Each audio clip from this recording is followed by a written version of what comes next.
ఆత్మానుసారముగా నడుచుకొనుడి, అప్పుడు మీరు శరీరేచ్ఛలను నెరవేర్చరు. గలతీలకు రాసిన పత్రిక 5:16.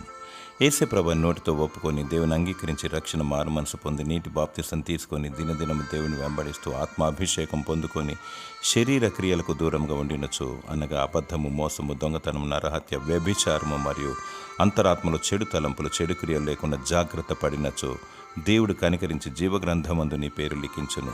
భూలోకంలో ఆత్మానుసారంగా జీవించాలి, ఆత్మను కలిగి వర్తిల్లాలి. మనం పరదేశులం, యాత్రికులం. మన పౌరస్థితి పరలోకమందు కలదు. లోకపు ఆశల విషయమై చనిపోవాలి. పునరుత్థాన బలమును పొందెదవు. ఆత్మను ఆర్పకు, ఆత్మ లేనివాడు నా వాడు కాడు అని దేవుడు సెలవిస్తున్నాడు.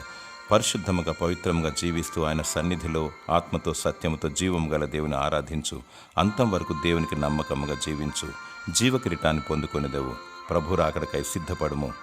దేవుడు నిన్ను వర్ధిల్ల చేసి ఆశీర్వదించునుగాక. ఆమేన్.